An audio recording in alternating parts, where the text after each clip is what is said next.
Hello and welcome back to another Classic WoW video.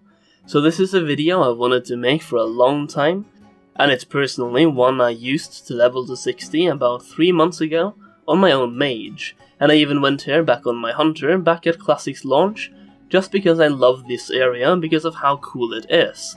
It is however a bit of a secret, and many mages will probably dislike the video, and dislike me for sharing it, but hey, it's a 12-year-old secret.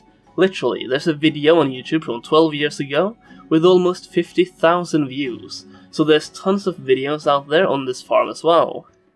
It's not really a secret anymore at this point, and most mages already know about it, people just don't bother going here. I did make a promise to a couple of my friends once I started making classic videos back in last summer, not to share this video too early, because most people wanted it to be on the down low, but we're now 7 or 8 months into Classic. I'm losing count at this point, so I think it's time to share it with the public.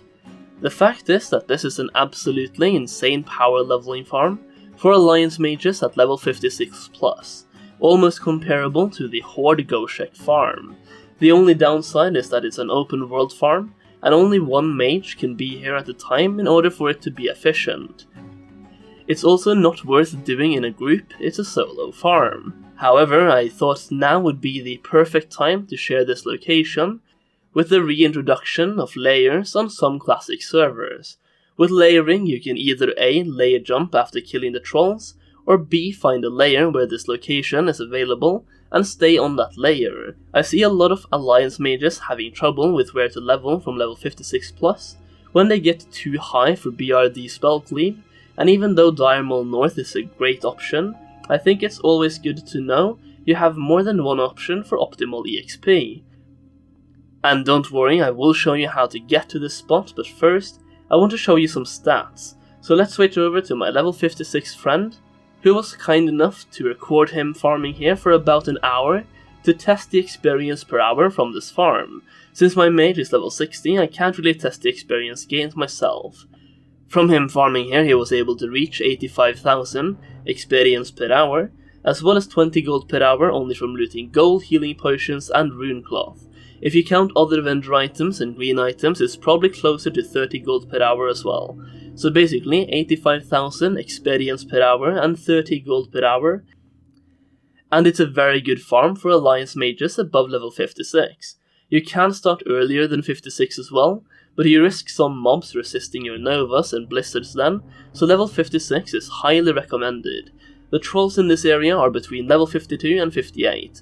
This is a pretty straightforward AoE farm, so there's really no tactics involved. You can Blizzard kite them, Cold kite them, whatever you want. The bad thing about this place is the downtime, as you can kill pretty much the biggest part of the island in one pull, then you have to wait 2 to 3 minutes before they respawn. You can utilize this downtime to kill other trolls scattered around the city, if I can even call it a city, but it's not nearly as effective as the big AoE pull. This is when layering comes into play, as you can do the big AoE pull, then switch layers, if layering is available on your server, and then just keep doing that over and over to minimize downtime. However, the 85,000 experience per hour stated in this video was not obtained with layer jumping, so even if you are on a server without layers, you can obtain 85,000 experience per hour at this location, which is roughly 1 level every 2 hours. A bit more than 2 hours, but you get the point. So, how do you even get here? It's in the middle of nowhere, there is no way to get up here, you would think. Well, that's where you're wrong. Here's what you do. Fly to Everlock, run to the far left of Winterspring, close to the cave connected to Fellwood and Moonglade. Then you go into parkour up this mountain right here, and go for a sightseeing ride to scout the terrain and look at the amazing nature surrounding you. There are some jumps you need to do, well, there's one jump you need to do, which was to get up to this mountain, and there's not much to say here other than just watch the video and copy where I walk and you'll get there. You'll want to bring at least 1 light feather, but preferably 2, as you'll need them to get to the location. So yeah, you climb up this mountain, you run north on top of the mountain, keep running for a while and keep running. Keep running. Eventually you'll see a terrain change from snowy mountains to regular mountains, at which point you'll start going more towards the northwest. At this point you just keep jumping down here and there, and move your way further northwest until you eventually reach the point where you'll want to slow fall. At this point you use a slow fall, you mount up, you jump, then you dismount just in case you want or need to apply another slow fall quickly. You'll most likely hit this edge of the mountain, at which point you just jump again.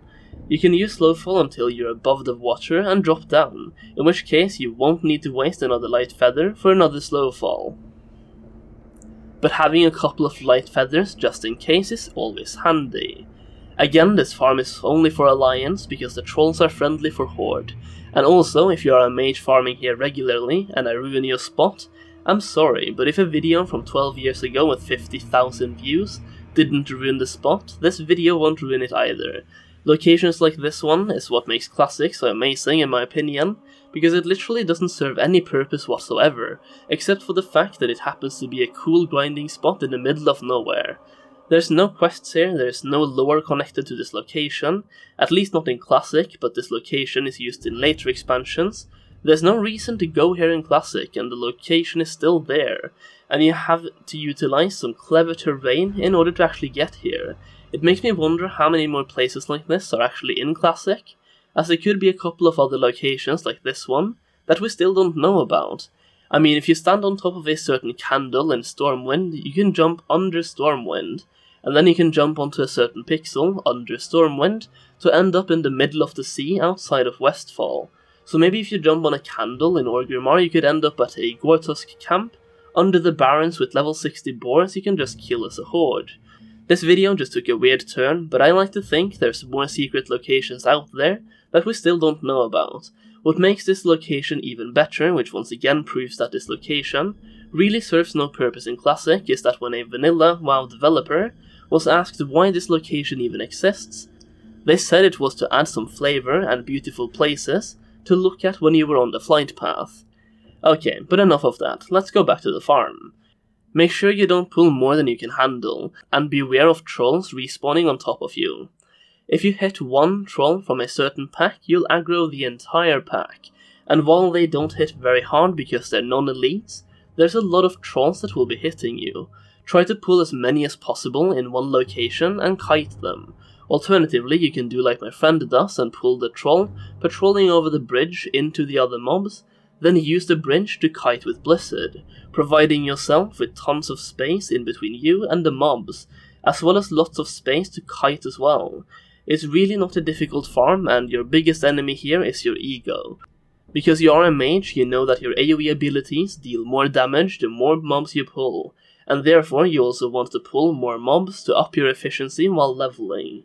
You should definitely utilize ice block pulling whenever you can, especially on the big pulls, as it helps gather up all the mobs in one place before you start kiting and killing them, which is very helpful. It is worth noting that my level 56 mage friend was able to pull a massive amount of trolls by ice block pulling, and he didn't lose any health as long as he pre-shielded with ice barrier and mana shield, so ice block pulling should always be fairly safe.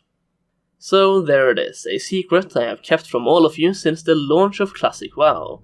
Actually, longer than that as well, since I knew about this location long before Classic even came out. Even during the stress test, some of us tried to get up here, but it was fairly difficult considering the level restrictions, and getting through the cave to Winter Spring at level 20, it was pretty ridiculous. Either way, this is pretty much the Alliance version of the Goshek farm for Horde, and now you have another option for where to AoE grind on your mage, if you're closing in on level 60. Another small note is that you can actually bring a level 60 mage to help you, so you could potentially go here earlier as well. Let's say you're level 52, and you can't find a Spellcleave group, and you have a level 60 mage friend that is kind enough to help you level. At level 52, many of the trolls will avoid your attacks, but all you have to do is get one attack in on them, then your level 60 mage can finish them off. And do not be in a group together. This is called mob tagging, and it works above a certain level, which I think is 40 or 45, at which point if you even deal 1% of the mob's health, and another person finishes it off, you still get 100% of the experience from it. This could boost the experience per hour above 100k, as well as making it a doable farm for lower levels than 56, potentially all the way down to level 52 or even earlier as well. The only thing is that you want to make sure you can hit the trolls with one attack, so you don't want to be too low of a level because they will resist all of your spells. Okay, and there it is, a fairly thorough explanation of this farm, how to get here, how it works, as well as me exposing a secret location that I bet many mages will be angry at me for doing, so hopefully the ratio of this being helpful compared to the hatred it gets weighs more heavily towards the helpful category, because I do always try to be as helpful as possible to the people that watch my videos. That's why I'm here, I want to help you in Classic WoW. This video was sponsored by my Patreon, which you can find a link to in the description. Patreon is a great way to support me as it allows me to keep making content without having to rely on the instability of YouTube ad rates, and it also gives you a better insight into gold making in Classic WoW, as well as early access to gold farms and investments. The support on Patreon has been absolutely mind-blowing. Thank you, thank you, thank you. That's it for now though, I hope you enjoyed the video, thank you so much for watching it, and I will see you in the next one.